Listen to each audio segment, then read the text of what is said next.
नमस्कार दोस्तों, आपका स्वागत है अपनी YouTube चैनल PFP में। वीकली Q&A सेशन की शुरुआत करते हैं। सबसे पहला क्वेश्चन है कि आपके पास एशियन पेंट और बर्जर पेंट दोनों है। एशियन के 10 शेयर्स हैं, बर्जर के 54 शेयर्स हैं। तो क्या एशियन पेंट को बेचकर बर्जर को एवरेज करना चाहिए या फिर वो पैसा बजाज फाइनेंस या डीमार्ट में लगाना चाहिए? तो प्रेजेंट वैल्यूएशन में लॉन्ग टर्म के लिए क्या करना चाहिए? आपका व्यू 20 ईयर्स का है। तो देखिए, एशियन पेंट और बर्जर पेंट दोनों रखने की जरूरत नहीं है। ये आपका डिसीजन अच्छा है कि किसी एक शेयर में आप क्वांटिटी बढ़ाते जाएंगे और दूसरे शेयर में से निकलकर किसी और सेक्टर में आप निवेश करना चाहते हैं। तो अगर आपके पास फाइनेंस में बजाज फाइनेंस नहीं है तो ऑफ कोर्स आप वहां पर निवेश करने के बारे में सोच सकते हैं। और डीमार्ट भी काफी अच्छी कंपनी है, दोनों में आप निवेश करने के बारे में सोच सकते हैं। किसी एक ही कंपनी में निवेश करना है तो अगर आपके पास ऑलरेडी फाइनेंस में अच्छा खासा निवेश है तो आप डीमार्ट को प्रेफर कर सकते हैं।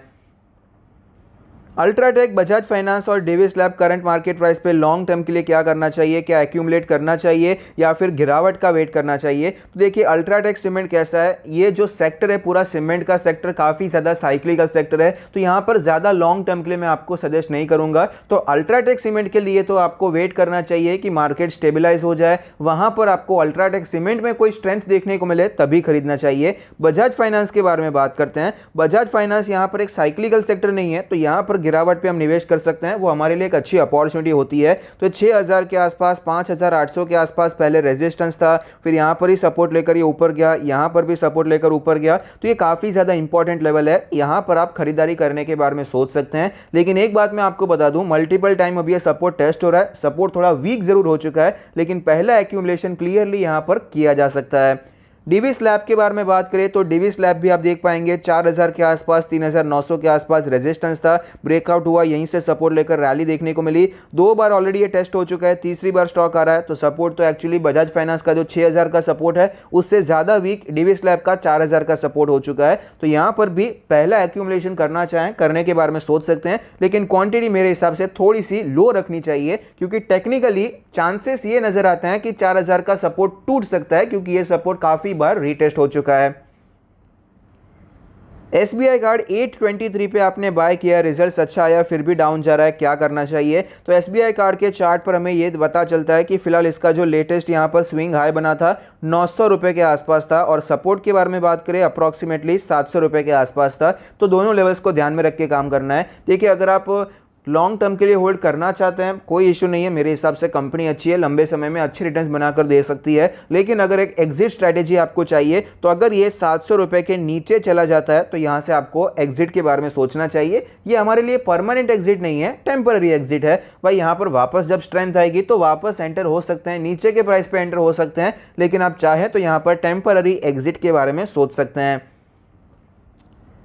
आपके पास 175 शेयर्स हैं माइंड ट्री के। मर्जर के बाद यहाँ पर आपके शेयर्स के साथ क्या होगा? आपके पास 3824 पे। अभी देखिए, आपने कौन से प्राइस पे खरीदा है उससे अभी कुछ फर्क नहीं पड़ने वाला है। जो भी प्राइस एक्स डेट पर चल रहा होगा उसी हिसाब से सारा कैलकुलेशन होने वाला है। मैं आपको बता देता हूँ कि भाई मर्जर के बाद क्या होगा। अभी मर्जर का रेशियो क्या आया? 100 माइंड ट्री के शेयर्स, 73 LTI शेयर्स होने वाले हैं। तो यहाँ पर आपको जो भी आपके पास number of Mindtree shares है उसको 0.73 के साथ आप मल्टीप्लाई कीजिए। जो भी नंबर आएगा, यहाँ पर एग्जांपल 175 शेयर्स थे तो उसे अगर हम 0.73 के साथ मल्टीप्लाई करेंगे तो हमारा आंसर आता है 127.75। इसका मतलब है आपको LTI के 127 शेयर्स मिलने वाले हैं, और ये जो 0.75 है इसका आपको कैश मिलने वाला है। अब ये 0.75 की वैल्यू क्या है ये अभी पता नहीं चलेगा, ये जब भी एक डेट आएगी, एक्स जैसा एक्स डिविडेंड डेट आता है ऐसा ही एक एक्स मर्जर डेट आएगा, जो उस दिन पे जो भी LTI का प्राइस हो रहा होगा 0.75, उतना पैसा आपको यहाँ पर मिलने वाला है, उतना आपको कैश सेटलमेंट में मिलने वाला है। तो ये फॉर्मूला पे फोकस कीजिए। जिसको भी डाउट है भाई मेरे शेयर्स के साथ क्या होगा, इस हिसाब से आप कैलकुलेशन कर सकते हैं। पॉइंट के पहले का जो है उतना शेयर्स है, पॉइंट के बाद का जो है वो कैश सेटलमेंट होने वाला है। अभी कौन से प्राइस पे हो गया कोई नहीं बता सकता। सपोज 6 महीने के बाद ये एक्स मर्जर डेट आता है, तभी LTI का शेयर प्राइस सपोज 6000 चल रहा है तो 6000 के हिसाब से आपको 0.75 का वैल्यू मिलने वाला है। इस प्रकार से कैश सेटलमेंट किया जाता है। करंटली मार्केट में आपने निवेश किया है around 25 lakhs with profit of around 2.5 lakh, 10% का प्रॉफिट है, बहुत अच्छी बात है। अभी सब लोग बात कर रहे हैं कि निफ्टी मिड जून तक हमें 15,000 तक आता हुआ नजर आएगा। मेरा क्या व्यू है निफ्टी पर एंड जून तक, और यहाँ पर क्या पॉसिबली लो लग सकता है, और हेजिंग के लिए कौन सा पीई स्ट्राइक खरीदना चाहिए। तो निफ्टी 50 फिलहाल एक चैनल में ट्रेड कर रहा है, आप देख पाएंगे इसी चैनल में हमें ये स्टॉक निफ्टी ट्रेड करता हुआ नजर आया। अब ये लोअर साइड की तरफ जा रहा है, यहाँ पर 17,000 का लेवल टूटता हुआ नजर आया है, तो 16,000 का लेवल तो देखने को मिल ही सकता है, और 15,000 की बात हो रही है तो देखिए ये जो लो बनाया था वो अप्रॉक्सीमेटली 15,600 के आसपास का लो था। तो कई बार ये चैनल स्ट्रेच हो जाता है, यहाँ पर भी देखिए यहाँ से बाउंस करना चाहिए लेकिन थोड़ा और नीचे गया, वहाँ से बाउंस आया, तो यहाँ से थोड़ा और स्ट्रेच होकर 15,000 जा सकता है। इसमें कोई बड़ी बात नहीं है, 15,000 के लेवल्स देखने को मिल सकते हैं, कोई गलत नहीं है। टेक्निकल एनालिसिस के हिसाब से ये पॉसिबल नज़र आता है, हम यहाँ पर मना नहीं कर सकते कि भाई इतनी गिरावट नहीं होगी। तो अभी ऐसी सिचुएशन में करना क्या चाहिए, क्या आपको पोर्टफोलियो को एज करना चाहिए, करना चाहते हैं करने के बारे में सोच सकते हैं। 25 लाख का पोर्टफोलियो है, इस हिसाब से आपको अप्रॉक्सीमेटली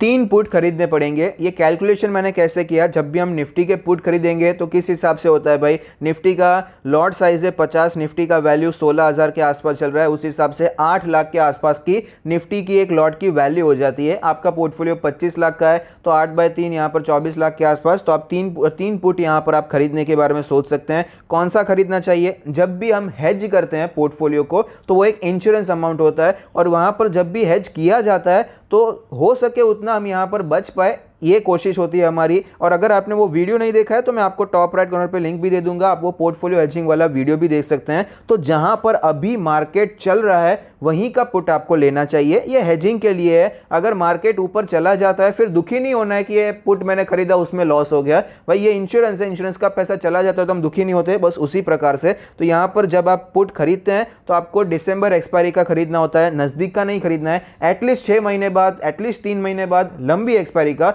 मैं तो यही प्रेफर करता हूं भाई दिसंबर का खरीदना चाहिए, लेकिन प्रीमियम्स अभी बहुत ही ज्यादा हाई चल रहे हैं, तो अगर आप यहां पर 3 महीने वाला खरीदना चाहें तो वो खरीदने के बारे में सोच सकते हैं। तब आपको लगता है 3 महीने में ये जो सारा टेंशन चल रहा है मार्केट पे ये निकल जाएगा, तो उतना खरीद के भी चलेगा। और जहां पर मार्केट चल रहा है अभी 16,400 है तो 16,500 का या फिर 16,000 का आप पुट खरीदने के बारे में सोच सकते हैं। 500 के डिफरेंस पे खरीदिए, क्योंकि आप दूर के एक्सपायरी का खरीद रहे हैं तो ज्यादा लिक्विडिटी आपको बीच वाले स्ट्राइक्स पे नजर नहीं आएगी। क्या हमें पेट्रोनेट में प्रॉफिट बुक करना चाहिए, रिजल्ट्स है वेडनेसडे को, यहाँ पर हमें फिलहाल गिरावट देखने को नहीं मिली है, मार्केट इतना नीचे गया फिर भी ये नीचे नहीं गया है। तो पेट्रोनेट को यहाँ पर आप देख पाएंगे टेक्निकली इसका एक इंपॉर्टेंट सपोर्ट जोन था, जो कि ये सपोर्ट टूटने के बाद अभी रेजिस्टेंस हो चुका है 215 से करके 225 230 से आपको ये वापस नीचे आता हुआ नजर आ सकता है। तो क्लियरली आप यहाँ पर प्रॉफिट बुक करने के बारे में सोच सकते हैं।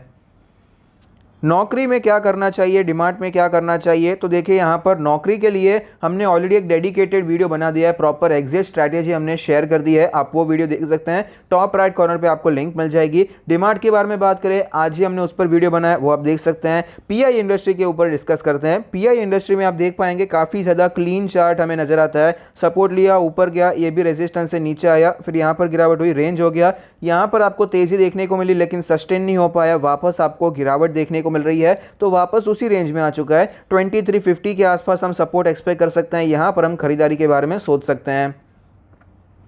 एफले में क्या करंट मार्केट प्राइस पे खरीदारी करनी चाहिए या और गिरावट देखने को मिल सकती है, तो एफले का ये ऑल टाइम का चार्ट है, वीकली चार्ट आपके सामने है, आप देख पाएंगे लंबे समय में इस ट्रेंड लाइन को स्टॉक ने फॉलो किया है, और फिलहाल ये एक्चुअली 2 बार तो यहाँ से ऊपर गया है, अब ये तीसरी बार है, तो ये ट्रेंड लाइन थोड़ा वीक हो चुका है। और यहाँ पर अगर हम थोड़ा जूम करेंगे तो हमें पता चलता है यहाँ पर दूसरा आपको एक हेड एंड शोल्डर टाइप का पैटर्न भी बनता हुआ नजर आया, उसका तो ब्रेकडाउन ऑलरेडी हो चुका है, ये सपोर्ट हमें टूटता हुआ नजर आया है। तो मेरे हिसाब से वेट करना चाहिए, इंतजार करना चाहिए, बेटर लेवल्स हमें देखने को मिल सकते हैं। एटलीस्ट आपको यहाँ पर अगर ये लेवल्स टूट जाते हैं, ये जो ब्लैक लाइन मैंने ड्रॉ की है, ट्रेंड मैंने ड्रॉ किया है, अगर वो ट्रेंड टूट जाता है तो इजीली स्टॉक में हमें ये लेवल 750 800 के लेवल्स भी देखने को मिल सकते हैं।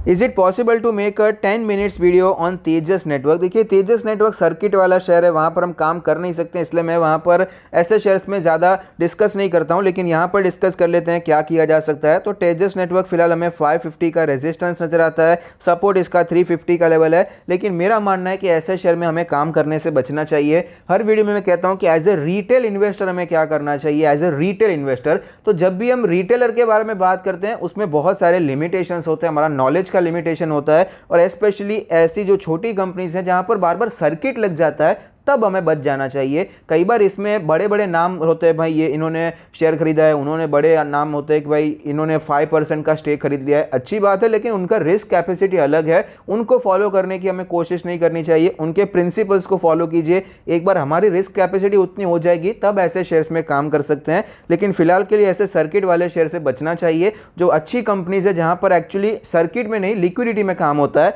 वहां पर हम खरीदारी के बारे में, इन्वेस्ट ट्रेड करने के बारे में सोच सकते हैं। सर मेरे पास 3 लाख कैश है, एफडी की जगह बजाज फाइनेंस में 6 साल के लिए होल्डिंग करना चाहता हूं, तो क्या मेरा डिसीजन सही रहेगा? अभी तो फिलहाल एफडी के यहाँ पर अच्छे दिन आने वाले हैं, मैंने तो न्यूज़ में भी पढ़ा था, उसका टाइटल भी यही था कि एफडी के लिए अच्छे दिन आ चुके हैं। अभी जो रेट बढ़ रहे हैं एफडी में आपको और अच्छे रिटर्न्स मिलने वाले हैं कंपैरेटिवली जो पहले एफडी का रिटर्न्स था उसके हिसाब से। बाकी लॉन्ग टर्म में तो ऑफकोर्स इक्विटी अच्छा रिटर्न्स देता है, लेकिन मेरा मानना है कि एफडी कोई ख़राब चीज़ नहीं है, लिक्विडिटी होनी चाहिए भाई अपने पास। ऐसा नहीं होना चाहिए कि पैसे की कमी पड़ गई तो हमारा इक्विटी होल्डिंग बेचकर हम लोग को हमारे पैसे जुटाने पड़ रहे हैं। तो कुछ पैसा एफडी में, सेविंग अकाउंट्स, ये सब भी ज़रूरी होता है, उसको एकदम से आपको बंद करके सिर्फ इक्विटी में नहीं जाना चाहिए। तो अगर आपके पास आगे का 1 साल 2 साल का खर्चा है, ऊपर से आपने ये 3 लाख का एफडी किया है, तो आप उसे तोड़कर अभी मार्केट में निवेश कर सकते हैं। उसमें भी एक साथ नहीं करना है, 3 लाख का 3 पार्ट कीजिए, 1-1 लाख करके निवेश कर सकते हैं, और सिर्फ बजाज फाइनेंस में नहीं, थोड़ा बहुत डाइवर्सिफाई करने की कोशिश कर सकते हैं। ट्यूब इन्वेस्टमेंट ऑफ इंडिया और सोना कॉमस्टार में क्या करना चाहिए? तो ट्यूब इंडिया आप देख सकते हैं फिलहाल अपने रेजिस्टेंस जोन पे पहुंच चुका है, कई बार हमें 1800 से रिटर्न होता हुआ नजर आया है, और ओवरऑल इसका 2000 का रेजिस्टेंस है। ये 10% का जो रेंज है वहां पर कुछ भी काम नहीं करना है, अवॉइड करना है, वेट एंड वॉच करना है। इसके ऊपर जाता है तो हम खरीदारी के बारे में सोच सकते हैं, या फिर गिरावट होती है तो वापस 1400 1500 ये सारे लेवल्स देख सकते हैं, तब हम यहाँ पर काम कर सकते हैं। सोना कॉमस्टार के बारे में बात करें तो ये भी फिलहाल एक रेंज में नजर आता है, 700 के आसपास का इसका रेजिस्टेंस है, और 550 के आसपास का हमें यहाँ पर सपोर्ट नजर आता है। तो जब तक इस रेंज में है तब तक अवॉइड करना चाहिए। यहाँ पर क्या होता है, सपोर्ट दिखाई पड़ता है 550, लेकिन ये सपोर्ट वीक है, हम यहाँ पर खरीद लेते हैं, फिर सपोर्ट वीक है इसलिए सपोर्ट टूट गया, फिर आपको और गिरावट देखने को मिल सकती है। तो अभी मेरे हिसाब से वेट करना चाहिए। अतुल लिमिटेड और रैमको सीमेंट्स में क्या करना चाहिए? अतुल लिमिटेड यहाँ पर भी देखिए सेम है, सेम केस दिखाई पड़ता है, सपोर्ट काफ़ी ज़्यादा वीक है, 2 बार तो ऑलरेडी बाउंस आया, लेकिन तीसरी बार भी बाउंस आएगा उसके चांसेस कम हो जाते हैं। रेजिस्टेंस भी आपको नीचे थोड़ा सा शिफ्ट होता हुआ नजर आया है, तो वेट करना चाहिए। अगर ये लेवल टूट जाता है 8000 के आसपास का, तो सीधा हमें 7000 के लेवल्स देखने को मिल सकते हैं, तब हम इन्वेस्ट करने के बारे में सोच सकते हैं। रैमको सीमेंट के बारे में बात करें तो ये तो ऑलरेडी काफ़ी ज़्यादा वीक चल रहा है, यहाँ पर एक रेंज में ट्रेड कर रहा है, 800 के ऊपर, 820 के ऊपर प्रिसाइजली हम बुलिश हो सकते हैं, और 700 के आसपास का इसका सपोर्ट है, लेकिन फिलहाल ये लोअर रेंज के आसपास है। यहाँ पर सेंटीमेंट मार्केट का भी वीक है, और रैमको सीमेंट ऑलरेडी टेक्निकली काफ़ी वीक चल रहा है, तो यहाँ पर ये लेवल अगर टूटता है तो फ्रेश सेल ऑफ हमें स्टॉक में नज़र आ सकता है। आपका आईटी पोर्टफोलियो 8% के आसपास है अपने टोटल पोर्टफोलियो से, आपने एलटीटीएस में निवेश किया है, हैप्पीएस्ट माइंड में निवेश किया है, इन्फोसिस में निवेश किया है, तो आईटी में जो गिरावट देखने को मिली है तो यहाँ पर स्ट्रॉन्ग डॉलर सिनेरियो दिखाई पड़ता है। तो ऐसी सिचुएशन में कौन से स्टॉक्स में खरीदारी करनी चाहिए, कौन से लेवल पे करनी चाहिए? तो यहाँ पर मेरे हिसाब से इन्फोसिस में खरीदारी के बारे में सोच सकते हैं। हैप्पीएस्ट माइंड मुझे एक्चुअली अब भी ओवर वैल्यूड नजर आता है, वहाँ पर या तो क्वार्टर रिजल्ट सुधरने दीजिए या तो स्टॉक गिरने दीजिए। एलटीटीएस में भी निवेश करने के बारे में सोच सकते हैं, लेकिन ये प्रॉपर एक आईटी कंपनी नहीं है, वो एक टेक्नोलॉजी कंपनी है, निवेश वहां पर भी किया जा सकता है, उसमें कोई इशू नहीं है। तो इन्फोसिस, एलटीटीएस, यहां पर आप निवेश करने के बारे में सोच सकते हैं, और दोनों के करंट मार्केट प्राइस अच्छे हैं, थोड़ा बहुत निवेश किया जा सकता है। नौकरी में, मदरसन सुमी में और डिविस लैब में क्या करना चाहिए? देखिए डिविस लैब तो हमने डिस्कस किया, नौकरी का हमने ऑलरेडी एक वीडियो बना दिया है, वहाँ पर तो मेरा व्यू है कि भाई एग्जिट कर देना चाहिए, 4000 के नीचे वीकली क्लोज ऑलरेडी आ चुका है। मदरसन सुमी में क्या करना चाहिए? तो फिलहाल स्टॉक आप देख पाएंगे 150 का इसका रेजिस्टेंस है और 120 के आसपास का इसका सपोर्ट है। भारी गिरावट हुई, उसके बाद यहाँ पर हमें ये पैटर्न बनता हुआ नजर आता है। एक्चुअली यहाँ पर एक गिरावट हम देख नहीं सकते, इसे हम कंसिडर नहीं कर सकते हैं, क्योंकि ये जो गिरावट हुई है उसका कुछ हिस्सा तो आपको नए शेयर्स में जो मिल चुका है। तो इसीलिए फिलहाल के लिए अगर बात करें तो यहाँ पर हमें 120 का सपोर्ट नजर आता है। बाय चांस ये लेवल टूट जाता है तो और गिरावट देखने को मिल सकती है और 100 रुपये के लेवल तक ये स्टॉक हमें ईजिली आता हुआ नजर आ सकता है और स्टॉक का ये सपोर्ट भी फिलहाल हमें वीक होता हुआ नजर आया, तो मेरे हिसाब से वेट एंड वॉच करना चाहिए। आई होप आपको ये वीडियो पसंद आता है। Thank you, stay happy, happy investing.